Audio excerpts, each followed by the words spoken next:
Oh, for fuck's sake. Okay, that's a great way to Welcome to start the podcast. That's the only emotion I have after watching tonight's episode. And then it's like I go to do the tweet, and the first thing I'm greeted with is Raw Talk. And you know who is on right now, and I'm like, Bobby Lashley. exactly, that bastard of a man. Wow, Liz.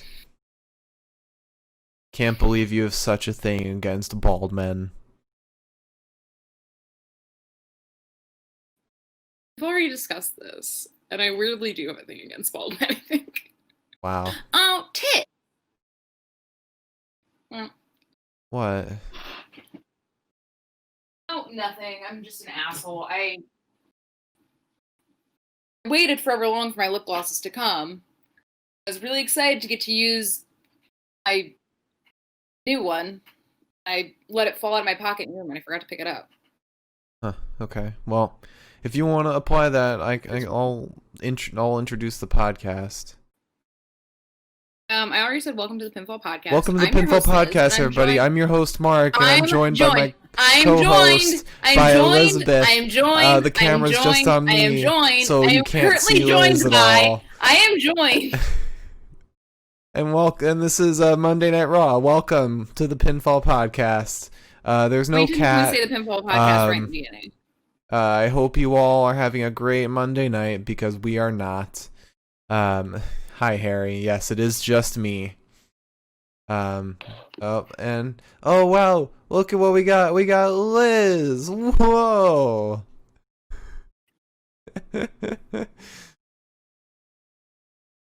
You gotta do the thing Drew did. Read between the lines so you can flip someone off on network television. I'm not a middle schooler. Alright, so Liz, do you want to jump into the news? I want to jump into something. A ball pit? Yeah, Harry, I did get Liz on as a special guest. It's a really special episode. Fuck! God, it would have been so cool if this fucking broke. Honestly, it would just show where we've come as a show.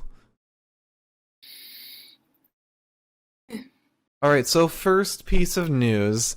I swear to God, I'm gonna go into that room and I'm gonna shove my fist so far down your throat, you're gonna be shitting my fingernails. So first piece of news is wrestling is canceled.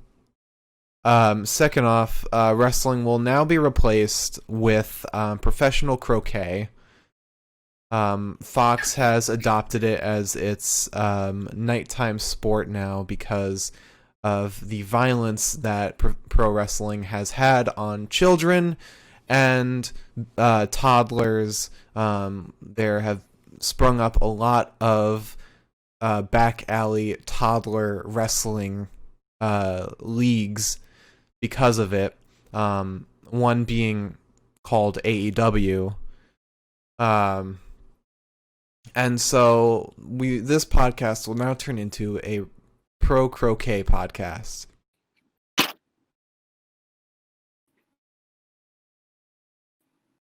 Liz, do you have any pieces of news?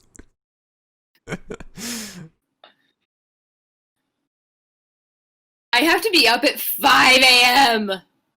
Yeah, it sucks.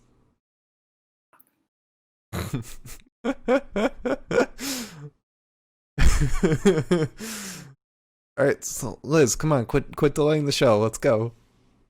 I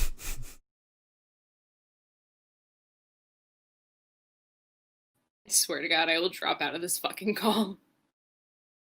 Push me a little further, buddy! So do you want to go over the news or what? Yeah, I do want to go over the news!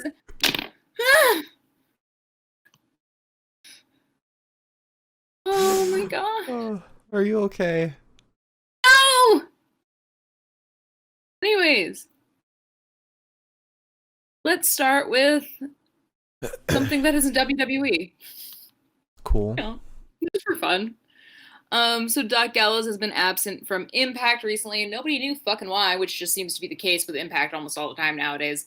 People disappearing. People just stop showing up, it seems like. And nobody fucking knows why. Honestly, college. Impact is like that, like one elective you have to take, and there's like a bunch of people on the first day, and then like second like class day, it's like a few less, and by the end of like the year, it's like 3 people, like the professor's dog. Or like in high school or before high school, where there would always be that one student that just like showed up for a day, but then like never came in again. That's Luke Gallows. Yeah. We had a girl in my high school, not to derail the podcast, but I think I earned some derailing time. There was a girl in my middle school who showed up. She became friends with a lot of people for like 3 months, vanished. Teachers were still calling her name in like attendance. So it wasn't like she moved and her parents were like, hey, we're fucking off, bye. She just vanished. Anyways, girl. So Doc Gallows has been absent recently. No one knew why. Turns out he was absent because my dude has an acting gig. Oh, good for him. Don't just burr. Yes, I love you too, sweetie. But yeah, so he has been absent for a little bit because of that. I can't wait to see what the fuck he's in. Watch, it's like I'd watch it. The next Star Wars movie or something. I'll watch, it's just the next Talking Shop Mania. He's like, sorry guys, gotta take some time off. Which frankly, I would pay another $14 to watch, so that's fine. Yeah. I'd pay more money to watch that than I'd pay to actually watch a fucking movie at this point. Yeah. So, speaking of still not WWE, but sort of, Heath Slater said that he doesn't want to rule out any possibility of a return to the WWE. He said this, weirdly enough, Ryback's fucking show, which I thought maybe that's like the wrong thing to say on something hosted by fucking Ryback. I mean, look, at the end of the day, it's all business. I'm sure Heath Slater isn't one of those guys that's like, oh, I had such a horrible time there, that's why I left. I'm sure it's like, if they offer him enough money, I'm sure he'd go. I would just really love to see Heath come back and Jinder come back and have them all just pretend they have no fucking idea what 3MB is. I want them to reunite. I want someone to be like, hey, you're those guys from 3MB? And like all 3 of them are like,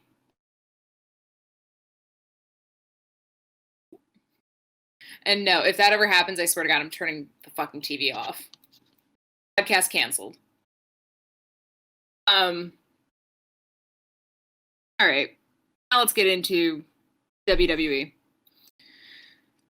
So somebody hasn't been showing up to WWE tapings like whatsoever at all, like not even like the way that like people who are like injured or haven't been around in a while, like Eva Marie, show up. Mm-hmm. Guess who it is? I know this news story, and it's Mr. Lars. Mr. Lars Sullivan has not been showing up at all, which is very weird. I feel like we have a theme today. People not showing up. I guess. Or people wanting to show up, it seems. It is just weird because like Vince was like super high on him even after like all the shit came out about him. Like Vince was still like, I still love him. And I was like, well, I would expect you to. Mm-hmm. Since apparently it takes a lot to get yourself out of fucking good graces with Vince. And by that, I mean, be Keith Lee. Probably. Apparently, that's the whole reason why Keith Lee was sent to do training at the Performance Center. It is because Vince apparently is not high on him in the slightest. Does not care for him. Why he covered up his nipples? That's what you do when you hate somebody. Yeah. I just like, well, like, how do you not like Keith Lee? Like, everybody likes Keith Lee. And people, like, somebody who was interviewed during, like, while talking about this said, like, because there's no fans, you can't really go off of, like, who people pop for and shit like that. And I was like, could just, I don't know, hire like 2 people to fucking watch social media. Yeah. It's like, you don't live in the Stone Age. You don't need to rely on live human beings. Mm-hmm. You could also see like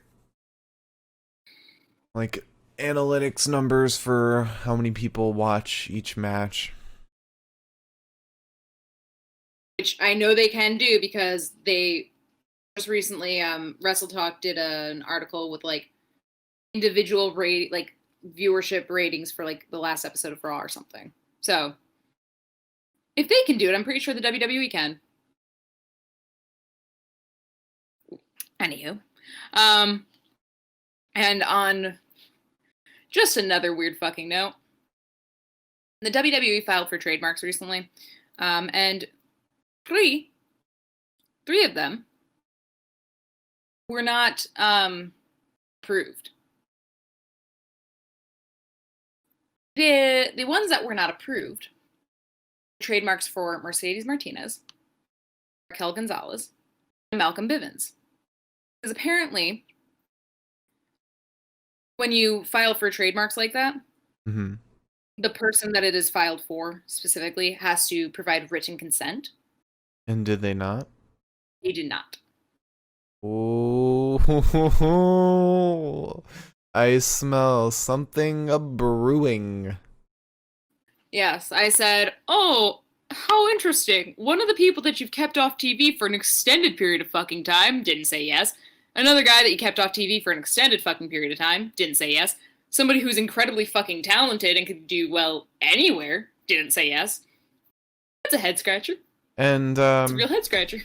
just in time when a lot is stirring up about unions, and Mr. Andrew Yang wants to get involved. I wonder if he nudged these people to not give consent. I don't know. But I think it's interesting too that it's a lot of NXT people. Right. I don't know. I just thought that was very curious. Yeah. And my last piece of news.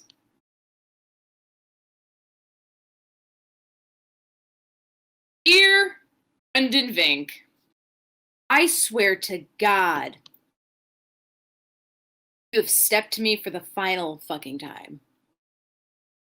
Mr. Brendan Vink, aka Tony Modra, is now Mr. Brendan Vink, aka Tony Modra, aka Brendan Vink, because he changed his fucking name back because Tony Modra, the goddamn rugby player, was like, hey, that's my fucking name. What are you talking about? Oh, God. I'm so mad. So, do you want to challenge Brendan Vink to a match at TLC? Or at the Mike Romies? We'll do it at the Mike Romies. This Saturday. I mean, I'm fighting Corey Graves at the Mike Romies, but I will also fight Brendan Vink. I will do an Asuka. I'll fight both of them. Alright, so this is an official challenge. This is a sanctioned Pinfall podcast match between Elizabeth and Corey Graves, and then Elizabeth and Brendan Vink. Now, everyone watching, if you would kindly mention them on Twitter, tell them about this challenge. That would be awesome. And if they're watching, you have until Friday to accept. I'll give you until Saturday, 6:30 p.m. to accept. Make sure you're in town. And by in town, she means...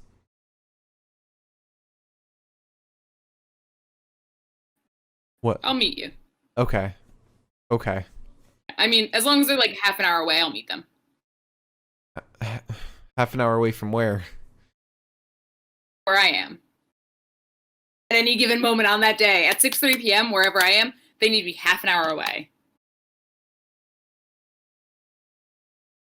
If you're if Corey Graves or Brendan Vink, if you're a half hour away from New York City, then you have to accept this challenge. You have no choice. Specifically, if you're a half hour away from where we live, that means that you're probably about 2 miles away. So, Yeah. I'll just walk to you. I just want Brendan Vink to know that I'm sick of these fucking games. I am the only ink that's allowed to stand. Okay? First he steals Tony Modra's name, then he steals my fucking name again. All right, so I actually have a piece of news too. Shit, okay. It's actually not really news. It's just, tabloid stuff. Bret Hart had some choice words about Vince McMahon. And not about what you would think. And for those who don't know, there was a terrible accident with Owen Hart, Bret Hart's brother, where Owen Hart fell from the top of a cage due to faulty equipment, and passed away because of it. But no, Bret Hart had problems elsewhere.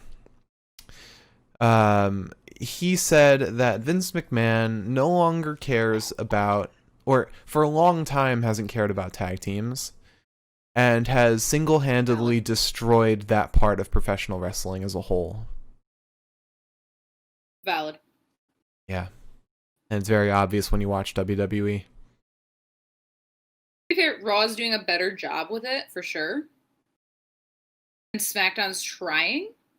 But it's a transitional thing. There are certain tag teams that stay, but even then you have members of those tag teams go on to do single stuff, and that's when their careers really highlight. For example, Jey Uso, Big E, Roman Reigns, Kofi.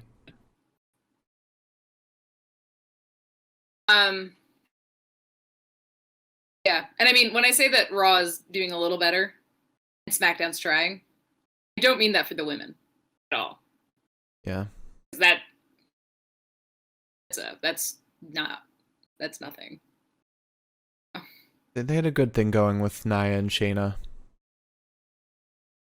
And they're about to ruin it, I know that for a fact, so. It wouldn't be so bad if Asuka wasn't thrown into the mix.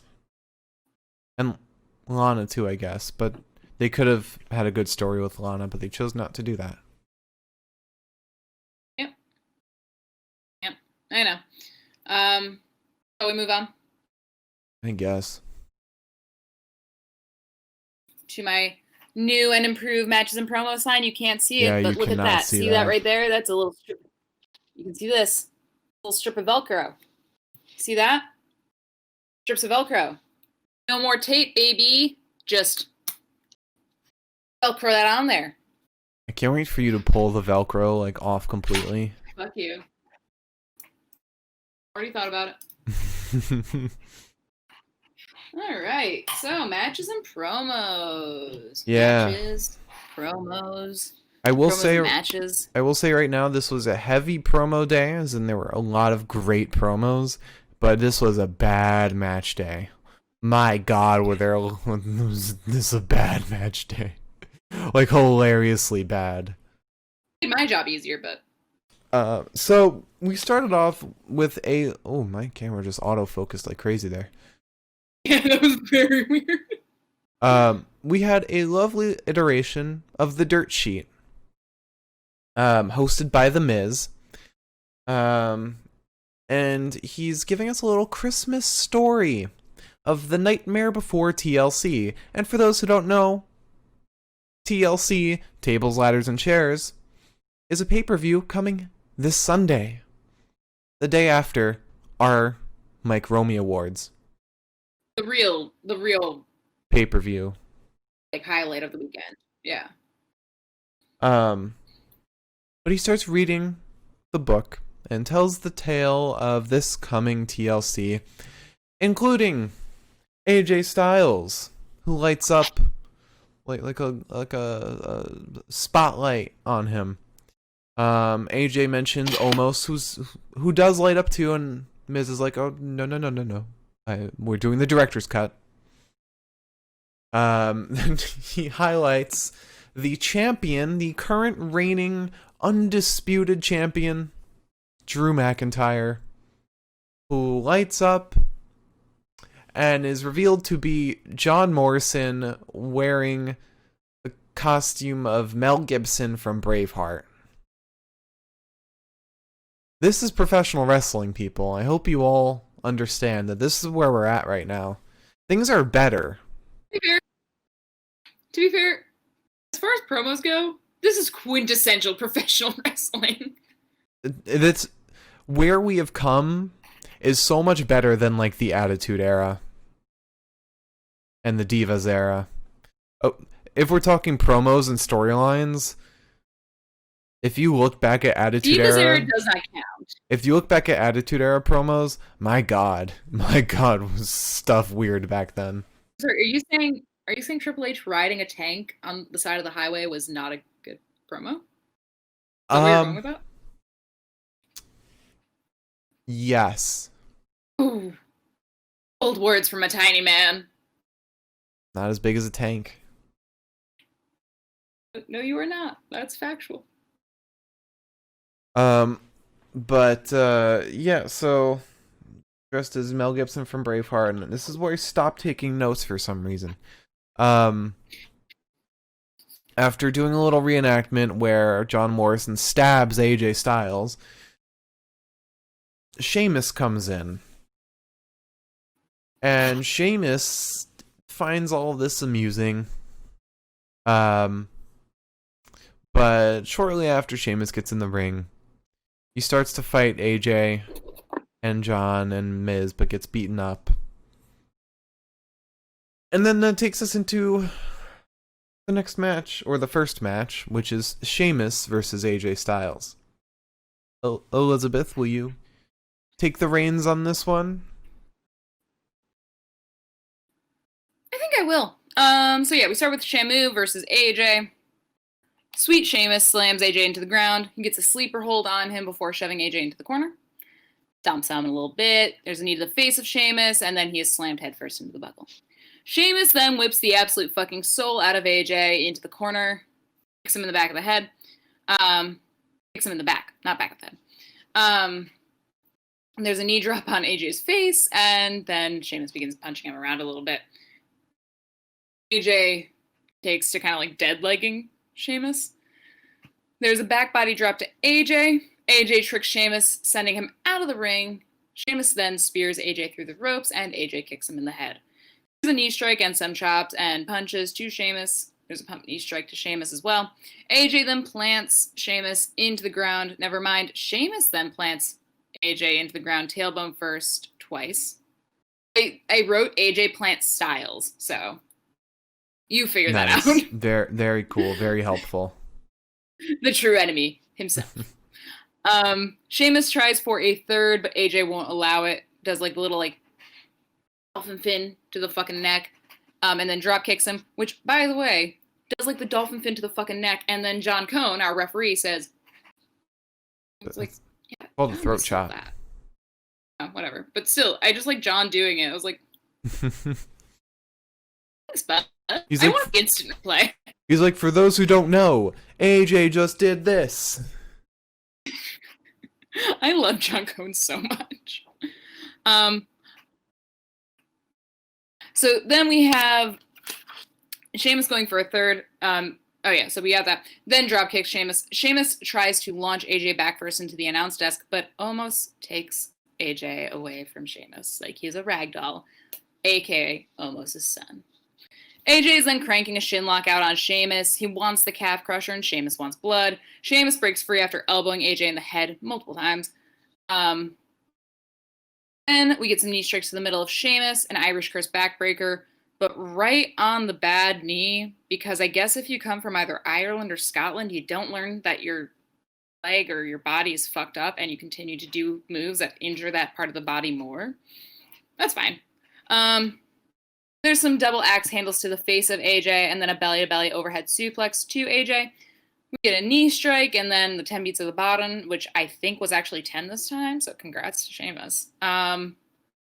We, however, are then treated to a flying forearm to AJ off the top ropes, which is immediately turned into perhaps the most botched calf crusher I have ever fucking seen. I don't think either man knew where the fuck they were in the ring and how the fuck to get their legs entangled. I don't remember this part. Basically, what happened was I don't think that they realized how close they were to the ropes. because Sheamus had to work to get AJ off of him.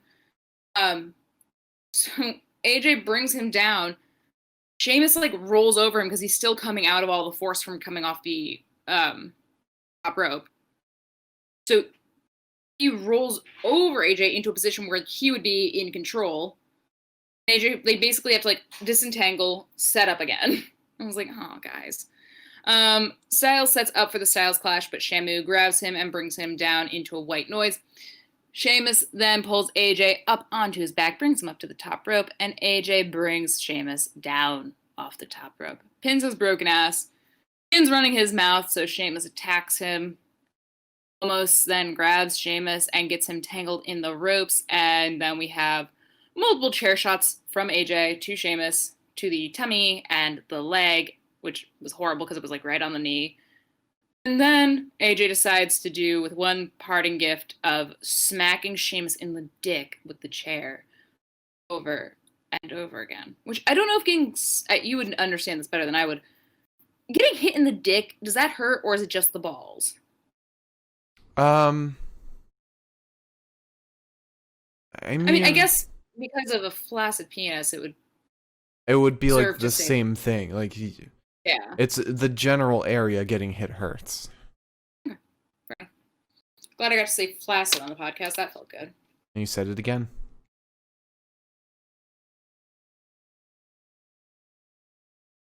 Now it's your turn. Now that we've sat in that moment. Yes. So we had a little promo with the Hurt Business, the MVP, Bobby Lashley, Cedric, Shelton boys. They're just bullying some dude at Crafty who's part of the crew. He's enjoying a bro nut, which he said, I think he says like all organic or something. And Hurt Business is making fun of him. And they dump something on him. I think it was like milk or something. What are they? Yes. Milk? Okay. And then Sarah comes over and interviews them. And MVP is just condescending to her, typical stuff. And then we move on. Do a little promo with the New Day and Jeff Hardy. They're laughing. They're enjoying themselves. Riddle walks in. He's like, hey guys, so like, I know you guys miss Big E. So I thought I could replace him and call myself Bro E. That is verbatim what he said.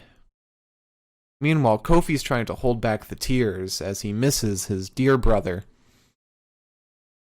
Literally, Matt Riddle says, so, you know how you guys miss Big E? And Kofi's just like, yeah. And I was like, you good, bud?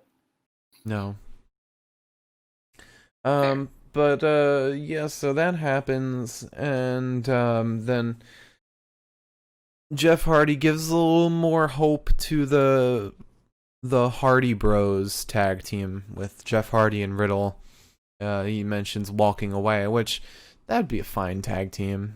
Whatever. The state of tag teams. People I don't like together.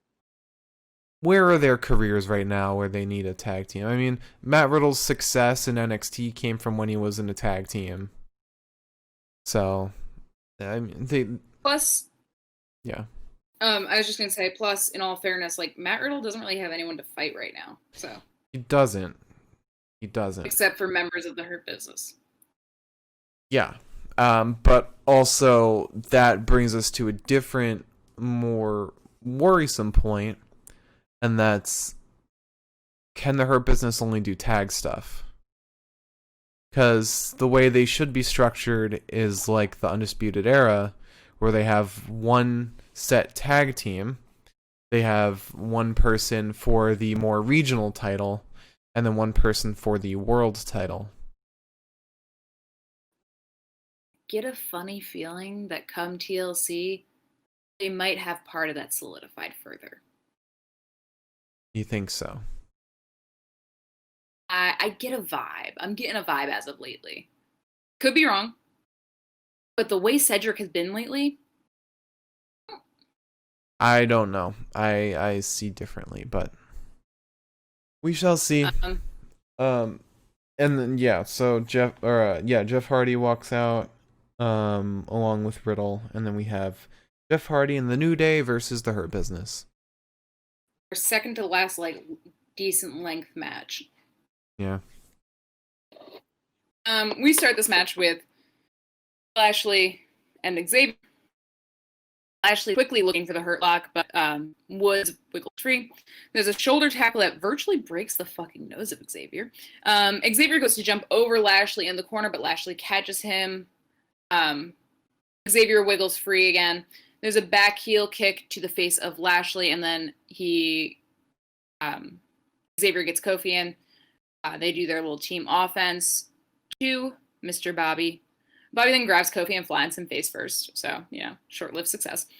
Cedric tags in off the back of Bobby, making Bobby very fucking mad, which I am excited to see where that goes. Kofi then arm drags Cedric, and there's a massive fucking jawbreaker to Cedric from Kofi. Kofi gets Jeff in, goes off the ropes with a double axe handle to Cedric. There's a kick to the midsection of Hardy. Shelton gets in. Then I think it was an inverted bulldog. I couldn't quite tell what it was. But to Shelton from Jeff. Goes for the twist of fate, but Shelton blocks.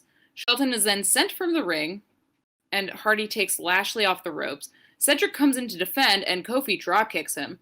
Shelton then begins spearing Kofi in the corner. There's a clothesline that brings Shelton down, and a bone drop to Shelton. He sets up for the Trouble in Paradise, but Lashley just grabs him from the apron and tosses him like fucking day-old trash, which was a really cool move because, like, it was so effortless. Like, Lashley just, like, picked him up and, like, yeet. And then walked away but casually. But also it was so fucking dangerous because Kofi was maybe 2 feet from the ground with his head pointing directly at the floor. And I said, I don't want to watch a man die today. I don't want to watch a man, especially who has children that I have seen on camera before, die in front of his friends today. Which, Lashley's been around for a while. I can't say that he's an unsafe wrestler, but that was a very unsafe fucking thing to do. I think that's the problem is that, like, sometimes they try to, like, take people that are as strong as he is and make, like, certain things, like, look so effortless. But taking out the effort leaves a lot of room for fuck-ups. That is not the time to make the fuck-up. Mm-hmm. Just my opinion. But anyways. Where are we? Lashley gets in. There's a snap suplex to Kofi, almost like he snapped Kofi's neck. Had to get that in. Anyway, Cedric gets in after that. There's a waist lock on Kofi. We get an armbar on Kofi, and then Shelton gets in. Shelton just kind of slams Kofi into the mat. Lashley begins spearing him in the corner. Cedric and Shelton get in to pummel Kofi. Cedric just starts kind of grinding an elbow into Kofi's face. He gets Shelton back in. Shelton starts pummeling Kofi, takes Xavier off the apron.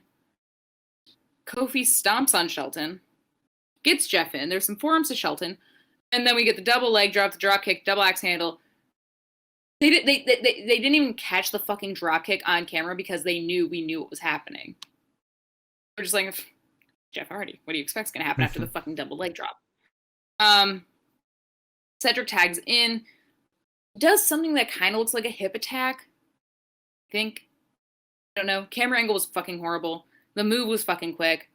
Got a lot of air though, which was kind of cool. Which is why I hate when like they don't catch Cedric's moves. It's really fucking good. We get a side Russian leg sweep to Cedric and a cover, but Cedric kicks out. Kofi then, and this is where it all fucking falls apart. Kofi gets to the top rope. Missile drop kicks fucking Bobby Lashley. There's a basement drop kick to Lashley from Jeff Hardy. That's only a part of what fucking happens. Because Xavier was involved. Xavier came off the ropes, jumped into fucking Lashley's arms. Lashley threw him into the barricade. Kofi went off the ropes again. Or no, he picked Kofi up again and then threw him. It was just... It was too much. And I hate when they do this shit when there's like more than 2 guys per tag team. Because they always do this shit when it's like a 6-man tag or more, it falls apart at some point. It has to. It's so fucking annoying because I'm like, how am I going to keep up with any of this? I understand that the average viewer is not taking notes so they can talk about it later. However, I'd like some consideration. Cedric takes the opportunity to roll up Jeff 3 fucking times. There's a failed twist of fate that goes right into a backslide. Lashley gets in. Hardy avoids the hurt lock, sends Lashley into the post. He goes up top, but Cedric destabilizes him, and he's brought right down into a hurt lock and taps out. Unfortunately. But after that we had, oh boy, a promo with Lana and Asuka. I used to like Asuka. And now she's being thrown into this mess. She's lost her fucking edge, dude. It's like we've lost our fucking edge. No, WWE has fucking just lost all respect for Asuka. You know why? Because she lost her edge. She's a woman. Yeah. But yeah, it's just Asuka hyping up Lana before her match against Nia Jax, which we go into right now. Lana versus Nia Jax. I have gripes. Start your fucking timer, boys. As I spin out. Lana versus Nia. Nia slams Lana face first into the canvas. Lana somehow Hurricane Rana's Nia. Don't get it. Pretty impressive, actually. Lana goes to the top, but Nia headbutts her. Nia sets up for the Samoan drop, but Lana slips free and drops Nia off the top rope and wins, doing that exactly. That's the match. Then Shayna attacks Asuka backstage. Nia attacks Lana. Nia is just leg dropping. I mean, Shayna like torques Lana's fucking leg in like a million directions. And I said, I don't get it because it just looks like you're doing like one of those like front of the thigh stretches where you pulled like you lay on your face and you pulled the leg back a little bit, which in my opinion sounds kind of nice. But Lana's sobbing. Nia starts leg dropping all over Lana's fucking knee. Asuka comes in, there's a jawbreaker to Nia, and then a hip attack to Shayna, and then she cradles poor sobbing Lana. If I have to watch Lana fucking sob one more goddamn time, there's no crying in baseball. Rub some fucking dirt on it. Okay. It just reminds me of fucking Tom Hanks in A League of Their Own. Are you crying? There's no crying in baseball.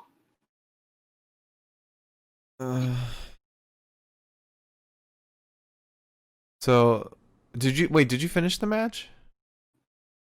Oh yeah, we're done. Oh my god. So, alright. Let me tell you all my gripe right now. Alright, so Lana has been put through that announce table 9 times by Nia Jax. The whole storyline they've been building up is that Lana is a weak piece of shit. And Nia Jax is probably the strongest women's wrestler active right now. And it's like David and Goliath. Lana's David, Nia's Goliath, and she's got to climb that mountain that is Goliath and just put a stop to her / him. Now,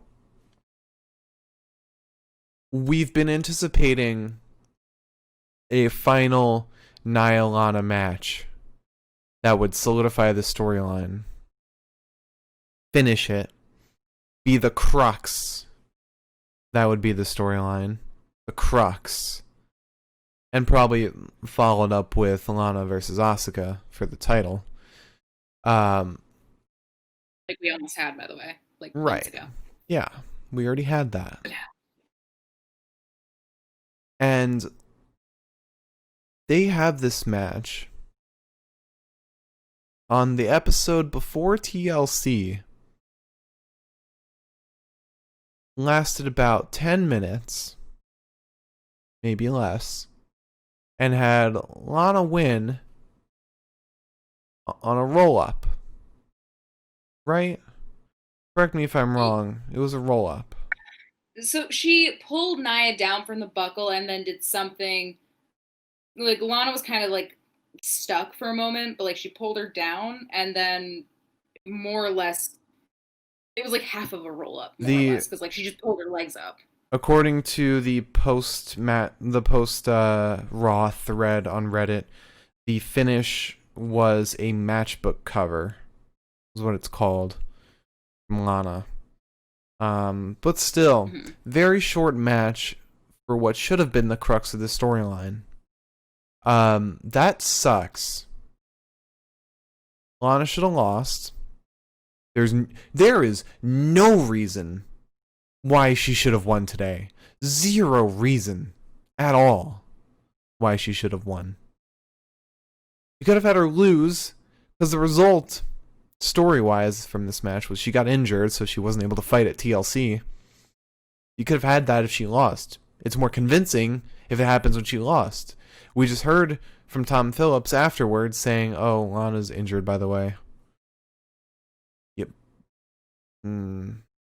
This didn't make any sense. Anyway, after that, we had a moment where R-Truth is being attacked by a bunch of wrestlers for the 24/7 title. They chase him off, and that's where that ends and where it begins. Then we have a promo with Miz and Morrison. I know you're looking at me like that for a reason, and I'm not gonna. I said we wouldn't talk about it, but like my blood is boiling. No, we're not talking about it. I'm not going to. I'm just gonna say, fuck everyone. Fuck everyone. I'm still fucking mad. Also, fuck Sean Ross Sapp for saying that he was gonna say some shit and then deleting the tweet that said some shit. It was rude, Sean. I would have retweeted it. Alright, so after that we had a little... Neo-Nazis, that's all. Bye. We had a little promo with Miz and Morrison. Keith Lee enters with a little coin in his hand, and he's like, pick a side. He's pulling the whole No Country for Old Men bit, where he says, pick a side. And then the old man says, I gotta know what I stand to lose. Or stand to win. And Javier Bardem responds, you can win everything. Or nothing.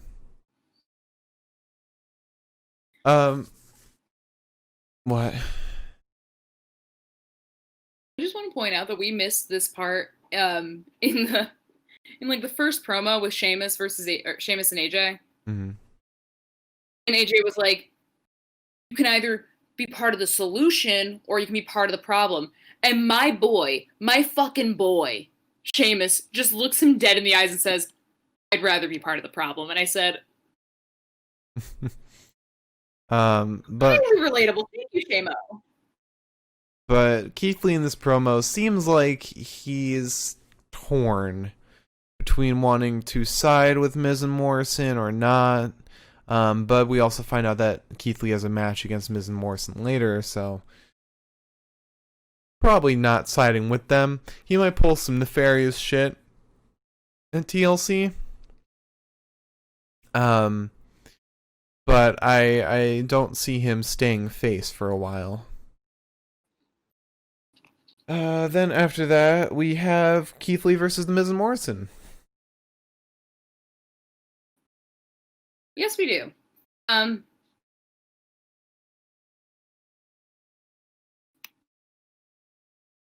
last full match of the evening, by the way. I think at like 9:30 p.m.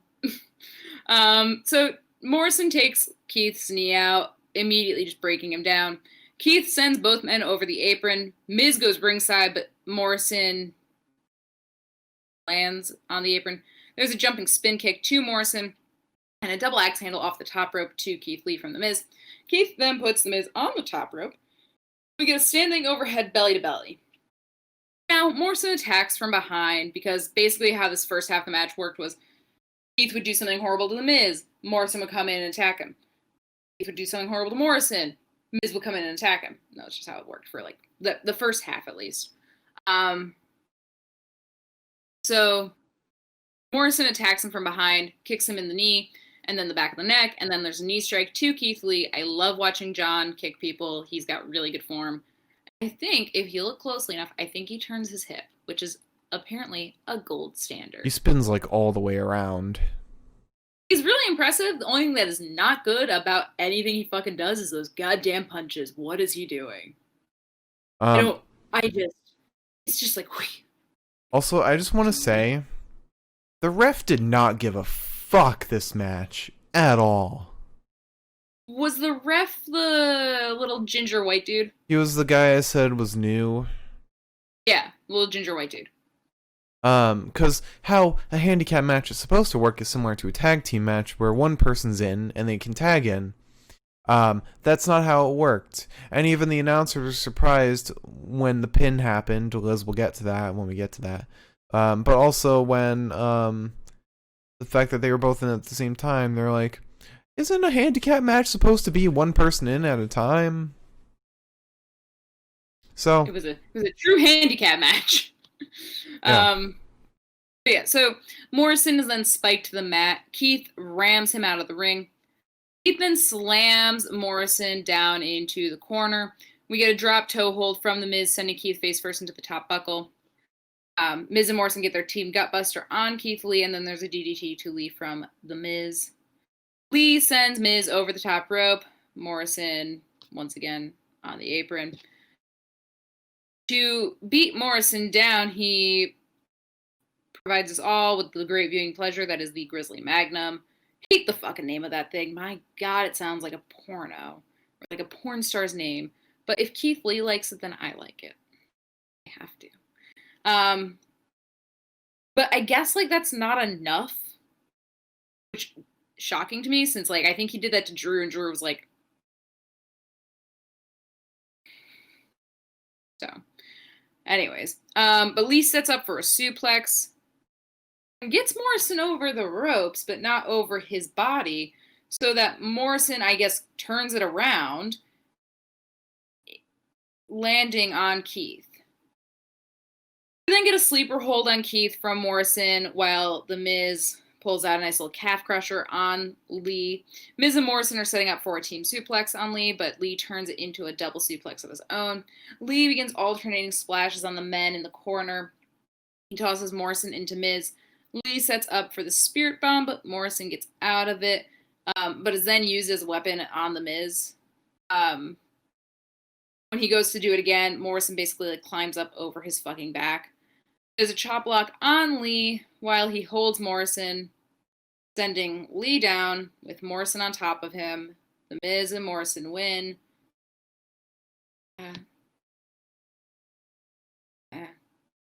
Miz is getting the WWE Championship on Sunday. That's what this match was for. It was to show that they can beat large opponents when they're not beaten down. And they're going to be either up against AJ, who's going to be coming right out of a match against Drew McIntyre, or they're going to be up against a beaten to hell Drew McIntyre.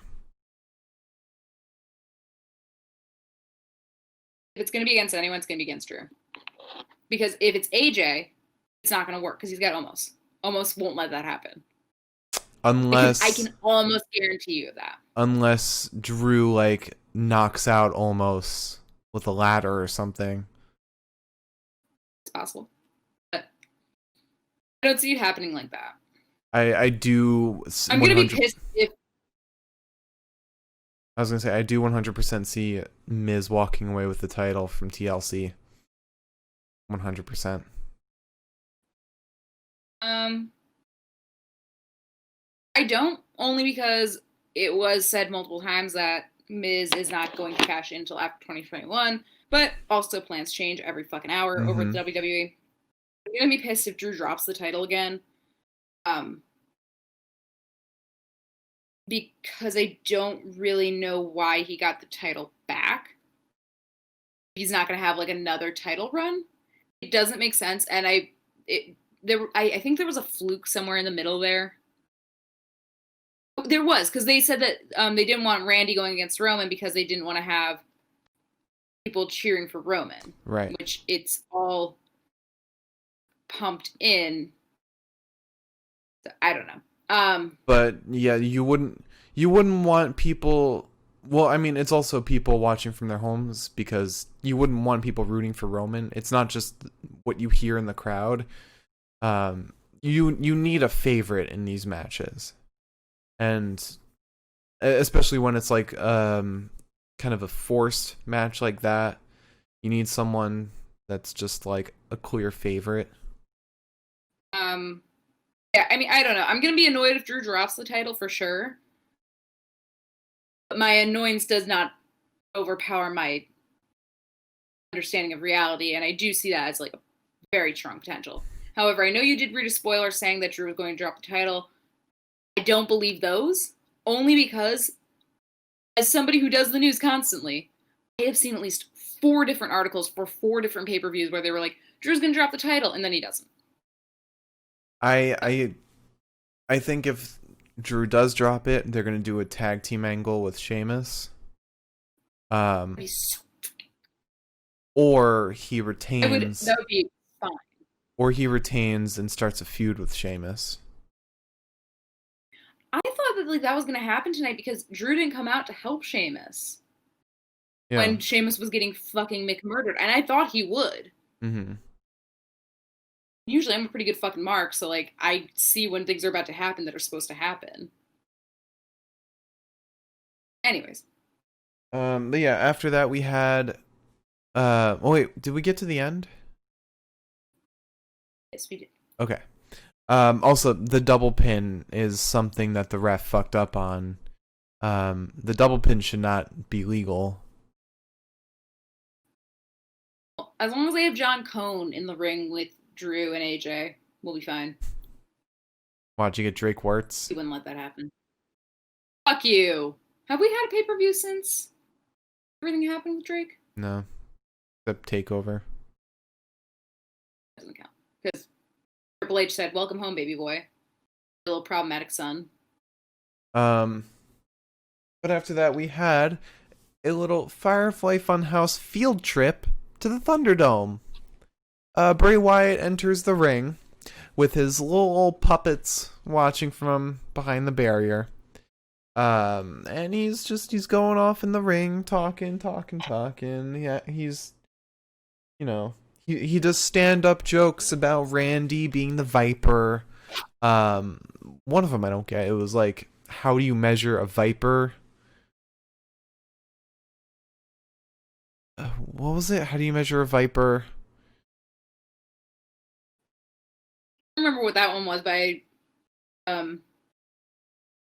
know like the one that was like, what do snakes use on their cars to keep the rain away or something like that? And it was windshield vipers. He delivered horribly. It should have been windshield vipers, like to make the W's like whatever. And then Randy comes on the Jumbotron and is all mad, I guess, and he wants Bray to find him. I loved the part where he was like, Bray, up here. I was like, he's already looking. Bray was like halfway to turning to like look at him, and I was like, Randy, come on, buddy, you're old. Don't give yourself a fucking hernia. And so Bray goes off to find him. And then we have Mace versus Ricochet. Oh, Mace. Sweet, not Dio Madden. Mustafa is on commentary where we further imply that Mace is Dio Madden, but a reborn Dio Madden, which implies that Mia Yim is Mia Yim, which means that Mia Yim attacked her husband and her boyfriend. Her boyfriend's just simply vibing on the subject. He's like, yep, I guess I deserve it. Which, that's a weird little loop in the story that I don't quite get. But anyways. Also, Mustafa has trimmed his mustache, and he looks like a goddamn fool because it's a little pencil mustache now. Hey, Ricochet versus Not Dio Madam. I took the worst fucking notes I've ever taken on a men's match, on this one in particular. Ricochet gets caught up by Dio twice. There's a kick to the head of Ricochet. Ricochet is then launched into the corner, but he dodges Dio Madden as he charges at him. And there's a missile drop kick to Mr. Dio and a kick to the head of Dio. And then I like how I interchangeably used Dio and Mace in this. He then clobbers Mr. Not Dio Madden. And there's a standing shooting star. Ricochet goes up to the top rope, and sweet, heroic, loyal, some might say, slapstick sends him down. Rick takes slaps off the fucking apron, but Mace then powerbombs Ricochet. Ricochet is slammed to the mat by Dio Madden, and Retribution wins. And then Mustafa and all of Retribution join Ricochet and Dio in the ring, and Ricochet has to fucking finish the match by screaming at somebody, and since his team won, he's screaming at Mustafa the entire time, while T-Bar gets down on his little belly with his ass up in the air like our cat does when we're petting her tail, and just whispering sweet nothings. I was like,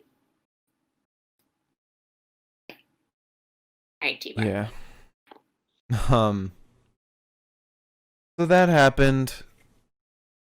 And then we had Bray Wyatt backstage looking for Mr. Randall. He encounters Riddle, asks him where he is, and then Riddle's like, hey man, like I've got this great idea. Pulls out a fucking Venn diagram out of his ass, and one side said bros, the other side said people who talk, and then the middle was obviously bros who talk. I don't remember what the idea was, but all I remember was the Venn diagram. Pronouns. Oh, bronouns. He wants to create bronouns. Yeah. And then Bray awkwardly is just like, huh, that's interesting. Alright, I'm gonna go. It leaves, and then Ramblin' Rabbit pops out from behind Riddle. And then Riddle turns to Ramblin' Rabbit's like, whoa, hey, you look like my rabbit Skipper. Can I get your autograph on this carrot? Puts a pen in Ramblin' Rabbit's hands, puts the carrot in his hands, and Ramblin' Rabbit's just like, what do I do? To be fair, that's probably the most appreciation Ramblin' Rabbit's gotten in a very long time. That's fair. That's fair. He doesn't get much great treatment. Yeah. But so after that we had, oh god, Dana Brooke versus Shayna Bazsler. Dana versus Shayna. And also by this point, it's like a good long. By this point, the announcers say that Lana will not be able to compete at TLC, so the spot is open for somebody to join Asuka's tag team. Real quick, most important to point out here is first they say that Lana's been taken to the local LMFAO, and then 5 seconds later they're like, and she can't compete. And I was like, was it really that quick? Are the doctors there that fucking good? That's impressive. Okay. I don't know what the fucking cat's doing. But anyways. So yeah, Dana versus Shayna. At this point, Mark and I are both like, oh, well, it's probably going to be Dana because Mandy's injured and Lana's injured. So we got to find another tag team partner because we both said, maybe Charlotte Flair. And then, well, actually, Mark said, well, maybe it's Charlotte. And I said, I think that's why we're at this match right now, is to find that other tag team partner, unfortunately. Yeah. Why else would we fucking have this? So we get a backbreaker to Dana and then a failed elbow stomp. Shayna attempts to cure Fuda clutch, but Dana just rams her into the fucking corner. Dana slaps Shayna down to the ground, then stomps on her ribs. Dana goes up top, and Nia just fucking shoves her off the top buckle. Just a very simple bloop. And now Dana's injured. Andy comes in with a kendo stick. Did not recognize this woman for a full fucking second. And then I said, oh, you're the other half of the person I actually want back. And also not Charlotte Flair. So I guess at this point, because it looked like Dana was injured, it's probably going to be Asuka and Mandy. And then I'm going to sit back and say, why are we doing this today? Better than Asuka and fucking Dana, honestly. Right, but it stands to question, like, the whole, like, well, if Mandy joins Asuka when she's already part of a tag team, and Mandy and Asuka win and strip Nia and Shayna of the titles, how does that make sense? How does that work out? It's not going to. And if by the very slim margin it does, then we're going to have the tag team of Lana and Dana. Sounds god-awful as it is. Jesus Christ. Yeah, so, unfortunately that happened. And then we had R-Truth backstage, talking about his nephew who wanted a PS5. Couldn't get it because they sold out. And then it turns out he's talking to, what's the pig's name? Huskus. Huskus. He's talking to Huskus, the pig. I genuinely thought, because R-Truth said, because you look like you spent a lot of time in the pen. I said, if that camera pans over and it's who I fucking think it is, I'm gonna have a goddamn aneurysm all over this fucking room. But luckily, it was a different type of pig. It was Huskus. Wait, who'd you think it was? I won't say his fucking name because I'm better than that. And I don't Paul want to wash Heyman? my fucking mouth out with soap. No, Mark. Let's think of the one person whose name we aren't saying on the podcast. Ever. At all. And if you do it right now, I swear to God, I'll come in there. And I will light the Hanukkah candles on your goddamn head. Triple H? Andrade. David Arquette. I would say David Arquette's fucking name. Fucking weirdo. And then Bray Wyatt comes in. And he's like, Huskus, remember what I told you? Don't talk to strangers. R-Truth looks at Bray and he's like, you know, you teach your son some good lessons. He thinks fucking Huskus is Bray's son.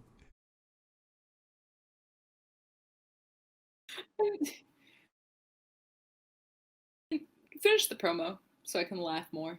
What happened to the rest of the promo? The best fucking part, Mark, is Bray says, that's a good idea. Hide and seek. Which does not make sense in the context of anything that's happening, by the way. But he says that. And then R-Truth looks over towards where Huskus is and looks where Bray once was and says, what a beautiful family. Like, the fact that he said, your son, and Bray Wyatt's face stopped being Bray Wyatt for a second and just looked like a general man who had no fucking clue what this person was talking about fucking broke me. And the fact that R-Truth is clearly fucking just corpsing his ass off there. It was too much. The man is the most talented man on planet Earth. I adore R-Truth. He can do no fucking wrong. I bet you didn't know I had insecurities. Then disappears for like 3 days when he says he's going to take a pee. Oh, God. I love him so much. He doesn't make sense. I just love how Bray, in every one of these promos, is just like, I gotta get away from these freaks. It's like, It's just him realizing, like, I'm not the weirdest fucking one here. Oh my god. I really thought I had taken the cake on that one. This is why Bray doesn't leave the Firefly Funhouse. But you know what I realized? Another episode without Alexa Bliss.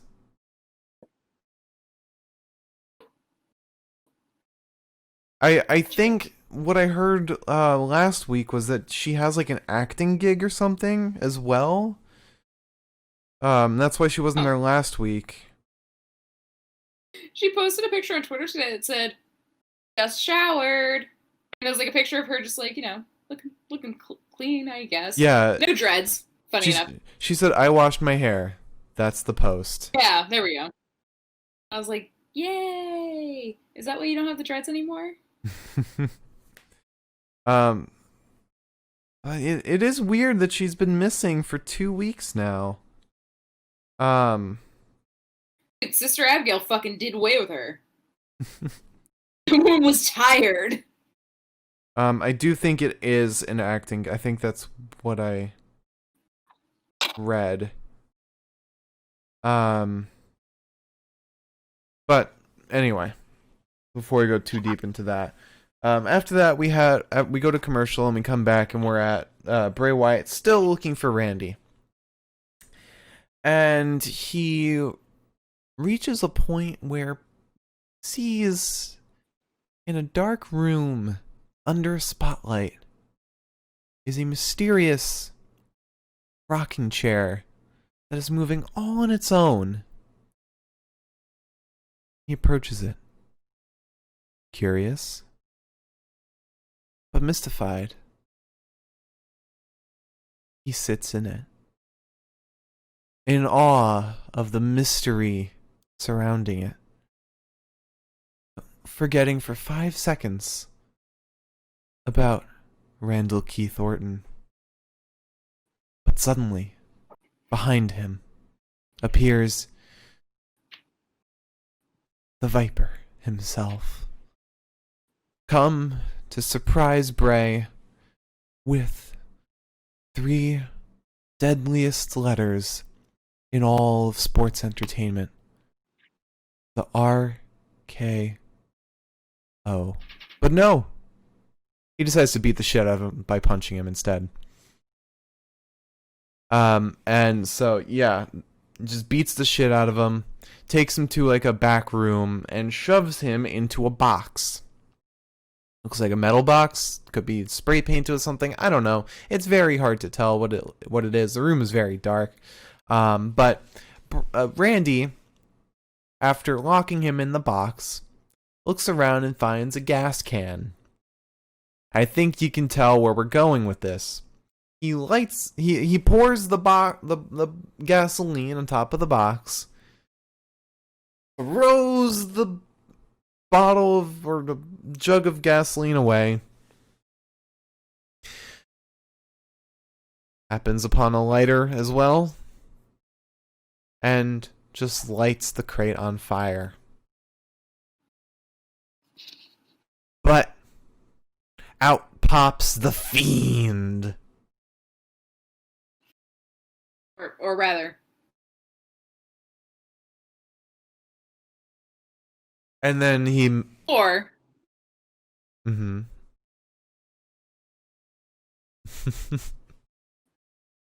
My 2 favorites. And then we get a mandible claw from Bray from the Fiend to Randy. And that's where we end with that. I really like this promo, like a lot, especially because you said, I don't remember what you said. You said, oh, he's gonna open the box and there's not gonna be anyone in it. I said, nah, he's gonna pop out, and then he did, and I said, I fucking wrote this shit. But also, it is important to note that like I don't understand how the mandible claw affects people. It doesn't, because it affected Alexa Bliss, because right after the mandible claw, that's when she went all fucking loco. But Kevin Owens and fucking Randy, it's happened to Randy twice now. And it happened to Braun, it happened to Goldberg. None of them Braun lost his fucking shit, but I don't know if we actually... They retcon that. They retcon that They're asshole. the only one who's been affected is Alexa Bliss at this point.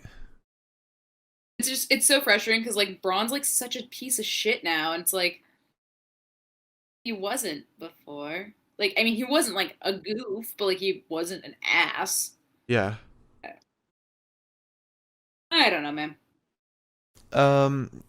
Yeah, so after that, we have the last match of the night. MVP versus Riddle. Jesus. Start your fucking stopwatches again, kids. Riddle goes for the knee strike, but MVP dodges and starts beating Riddle. There's strikes to the midsection of Riddle and then an uppercut. Riddle knee strikes MVP, and the floating bro takes MVP out. Matt Riddle wins. That's the fucking match. Entire thing. Right there.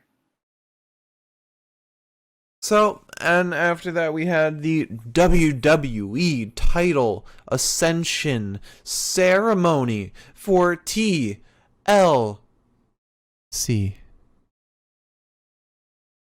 So, Tom Phillips is in the ring, AJ Styles comes out, Drew comes out, they lift the title up by the chain for TLC, for the ladder, no, it's for a TLC match.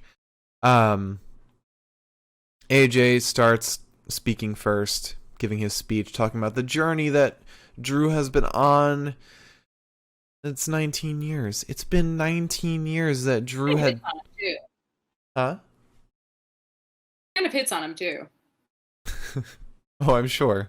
He's like, 19 years. I mean, look at you. How could it have taken 19 years? And I was like, AJ, I think I got at least nexties before you, dude. Check that shit up. But yeah, he starts talking about how long it's taken him to get the title, while AJ has gotten it much quicker. Drew starts talking. I don't remember what was said, to be honest. Drew kind of, the way he speaks makes me just completely drown him out with my thoughts. He goes on and on and on and on constantly. Basically, he said, like,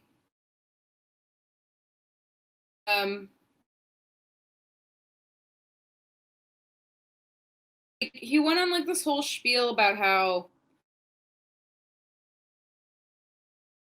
oh, fuck, I don't know. See, you don't even know.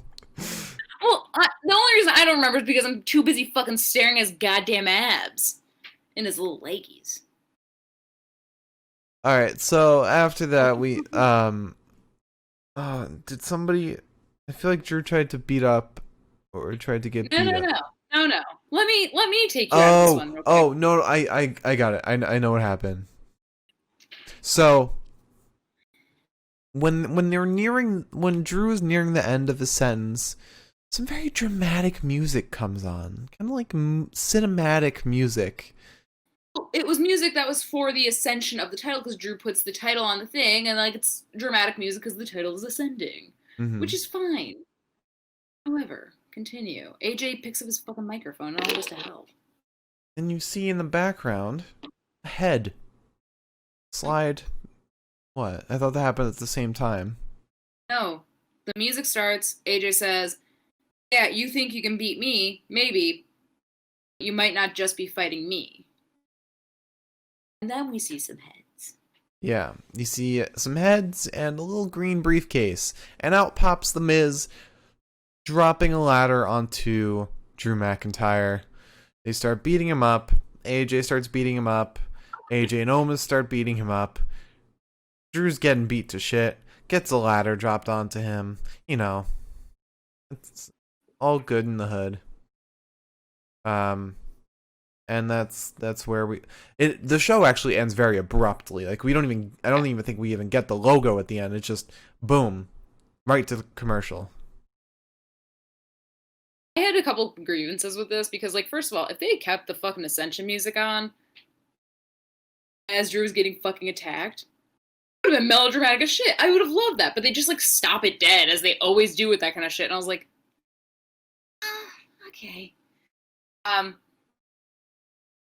Also, This kind of makes me feel like Drew's going to keep his title, because usually when shit like this happens, the person who's been attacked, especially if they're a face, maintains. So I don't know. But I did like that we got the generalized Drew McIntyre pain, which is just... Oh yeah, AJ gave the phenomenal forearm to Drew.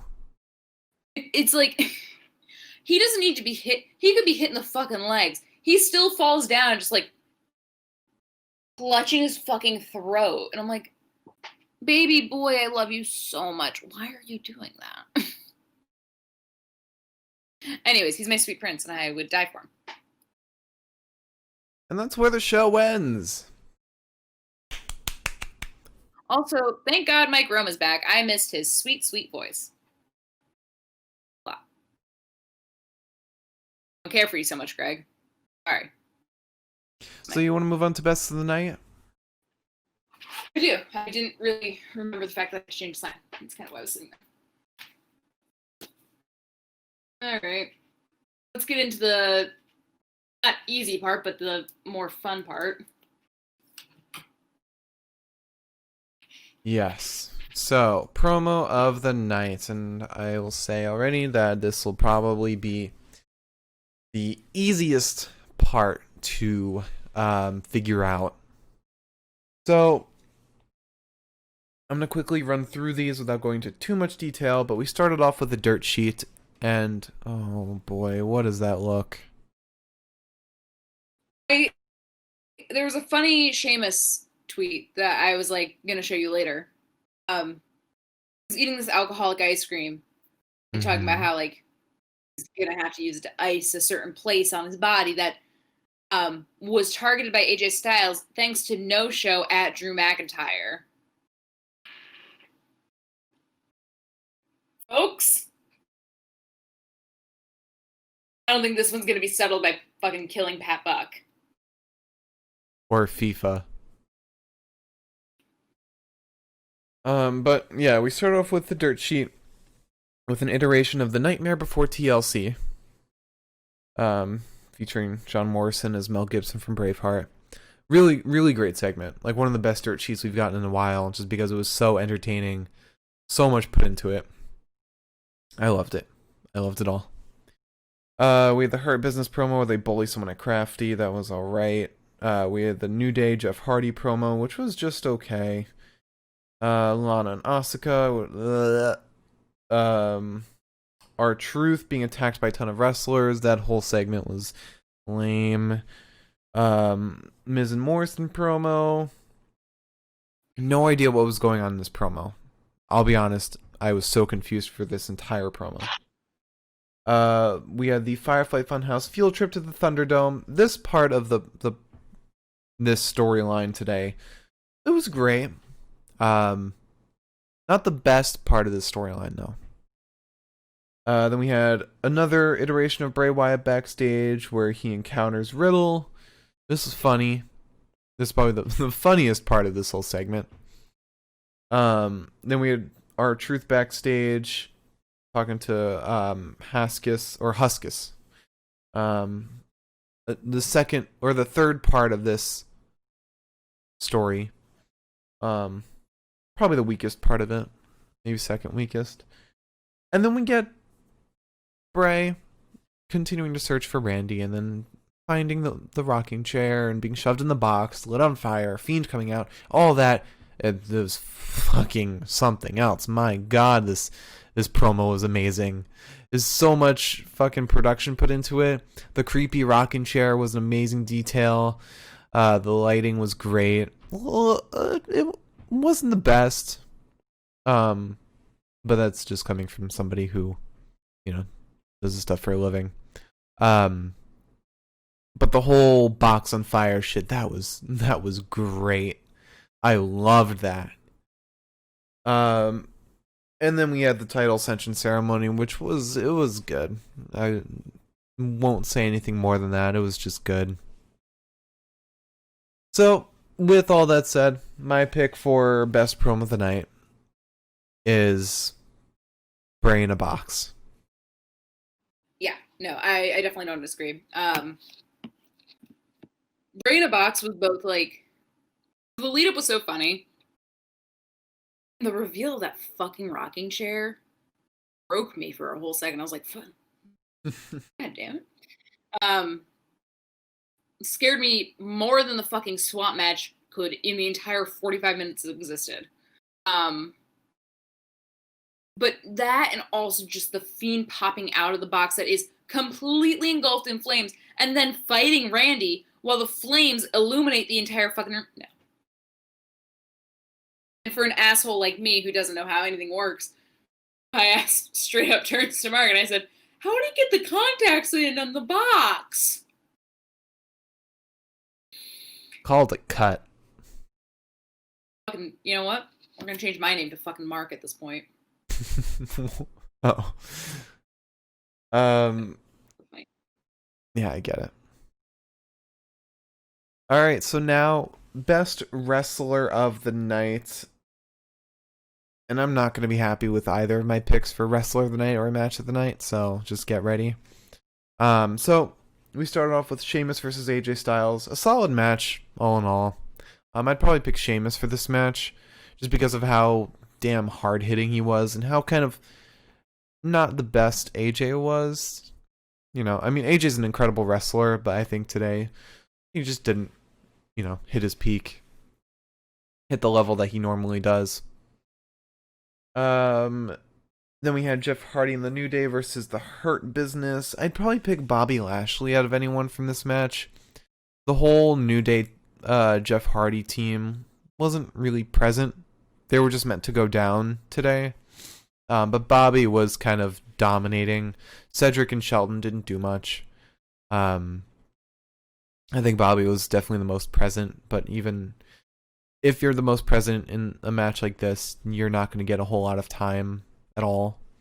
So it's hard to pick anyone from here. Then we had Lana versus Nia Jax. I'll go with Lana because she's the only one who did anything in this match. Nia just got pinned. We had Keith Lee versus The Miz and John Morrison. I picked Keith. I normally love John Morrison's athleticism and acrobatics, but he was just so light and like soft with all of his hits, whether it was his punches or his kicks. He was just so gentle. It was an off day, I guess. I think this was a weird match in that it feels like it was very different, especially coming out of Vince McMahon flipping out on Keith. I feel like that this match was very much affected by that. But then after that, we had Mace versus Ricochet. I picked Mace. Mace is a cool finisher. Apparently it's a modified F5, which is really cool. We had Dana Brooke versus Shayna Bazsler. I did not pick anyone for this because I didn't want to. And if anyone wants to contest that, if your wrestler of the night came from this match, you can argue with us on Twitter, please, at Pinfall Podcast, and at me too, at the Mark Cameron. Then we had MVP versus Riddle to end the night. I guess I'll go with Riddle. This match was 2 seconds. MVP didn't do shit. Alright, so my pick for best wrestler of the night, oh god, with very little competition, is Sheamus. No competition at all.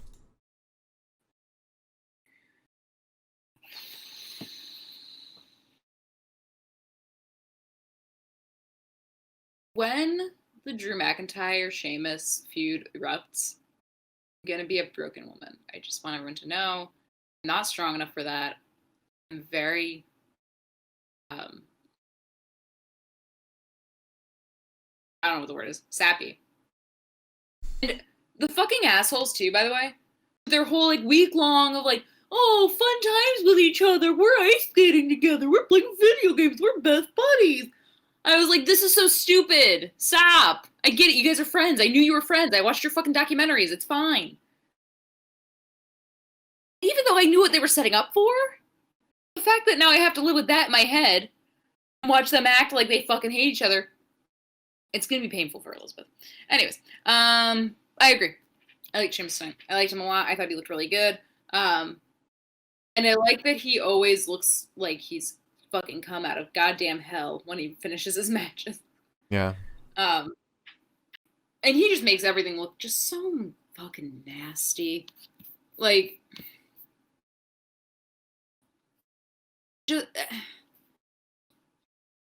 just like that one fucking whip into the corner where AJ bounced off the fucking buckles forward so hard. It's like such a simple move. And yeah, AJ sold it well, but like also just like it's so much. I love Sheamus. Also, he's been around for so long, you would expect him to be good. Dope.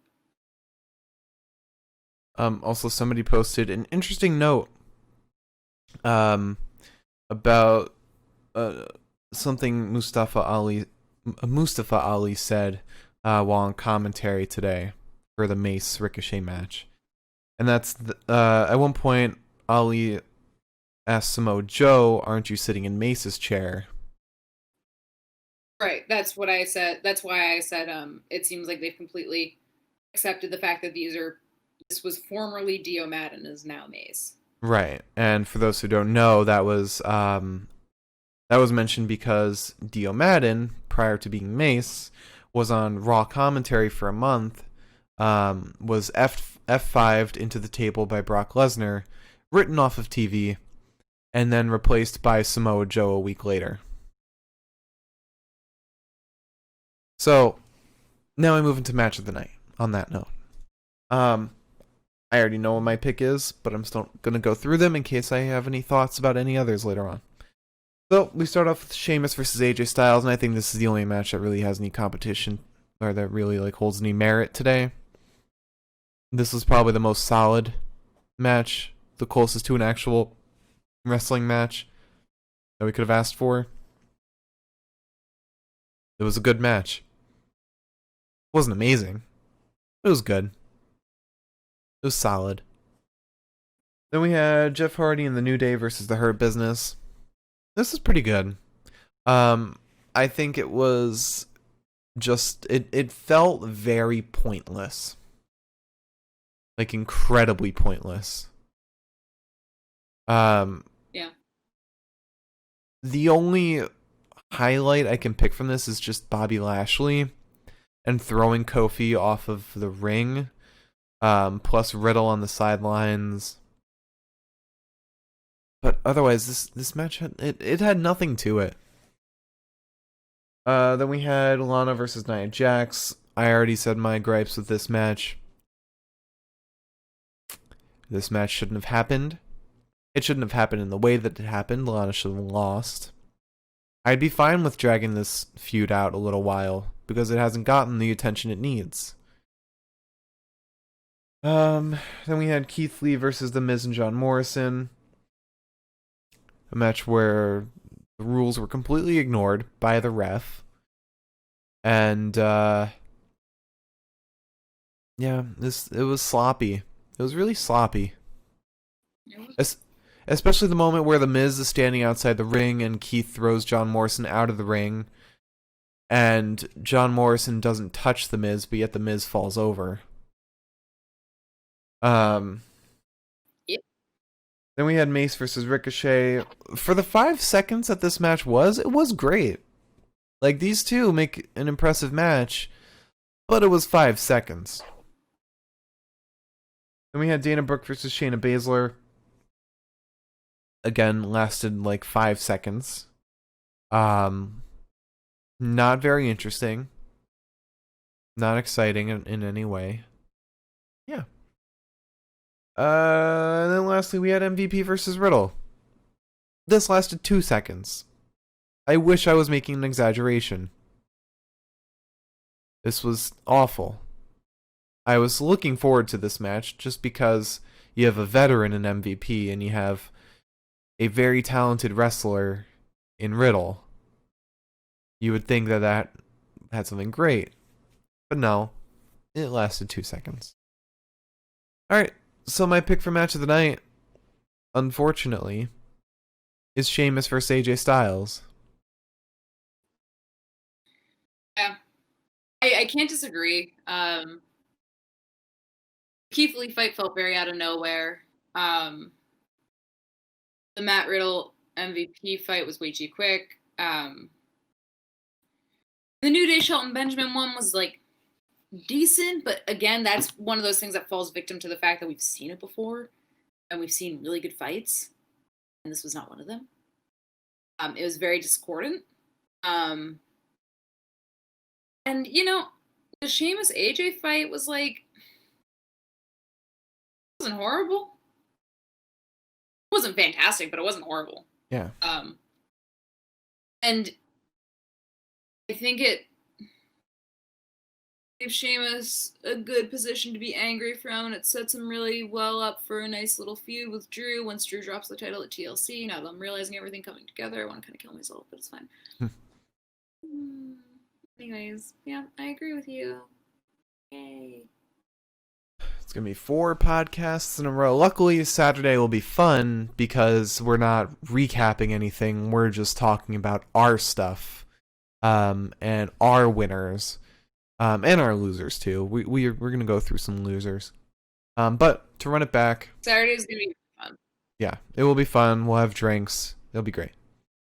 Talk about that in a second. So our promo of the night, Bray in a box. Wrestler of the night, Sheamus. Match of the night, Sheamus versus AJ Styles. Liz? Correct. Hi. All right, so thank you for tuning in tonight. If you tuned in tonight, thank you. If you're tuning in the future, thank you. I guess almost Merry Christmas because Hanukkah's 4 days away from being over, so.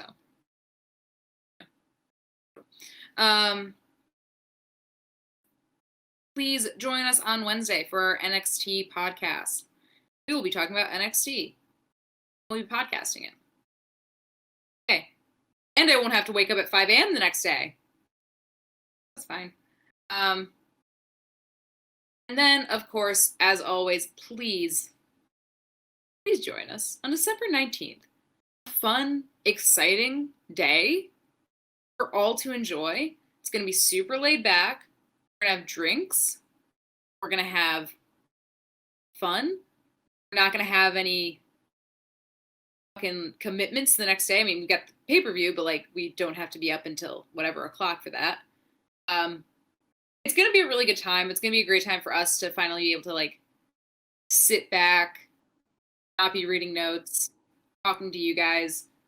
I'm really excited. I've been excited for this since we decided that we were going to do it approximately like 4 months ago now. I think it's going to be a really fun time.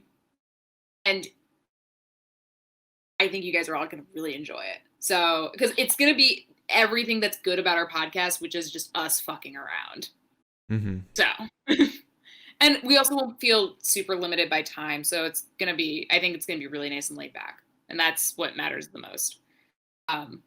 Yeah, join us.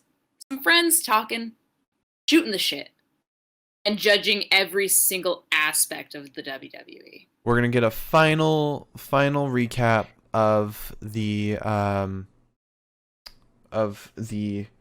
Mark, or the what's it, what do I call it?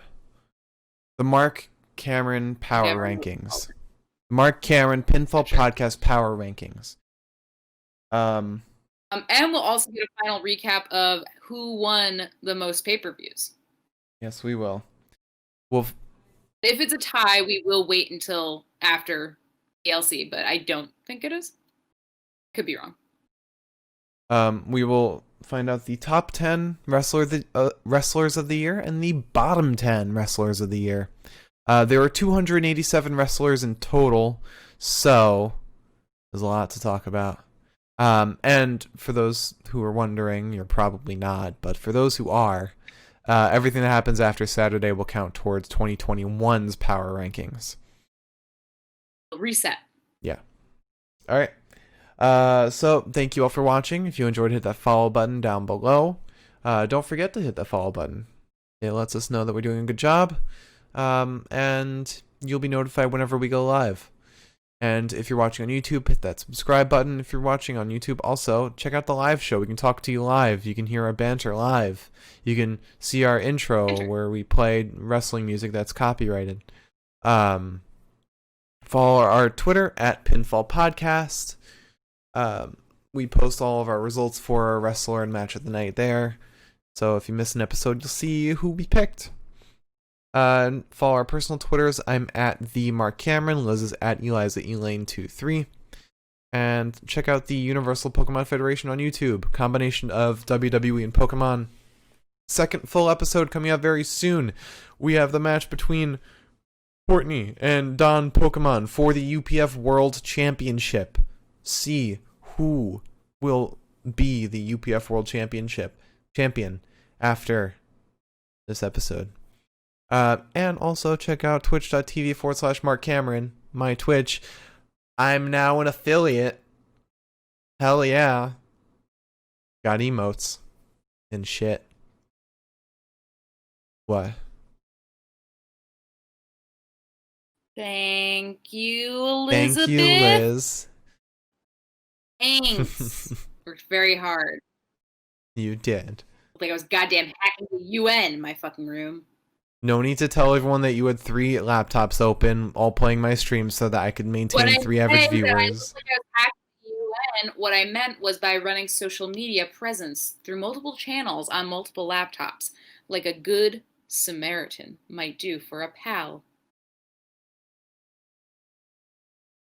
So basically we cheated the system. So if anyone from Twitch is watching, then I'm probably going to get banned. You can edit this out. It's over. It's gone. YouTube doesn't matter. Watching on YouTube doesn't matter. But anyway. If anyone from Twitch is watching right now, eat my ass. Find that one out. All right, thanks for watching, everybody. Just taking it all down. We'll see you on Wednesday for NXT, and don't forget to check out the SmackDown post show on Friday for our TLC predictions. Thanks for watching, everybody. We'll see you on Wednesday.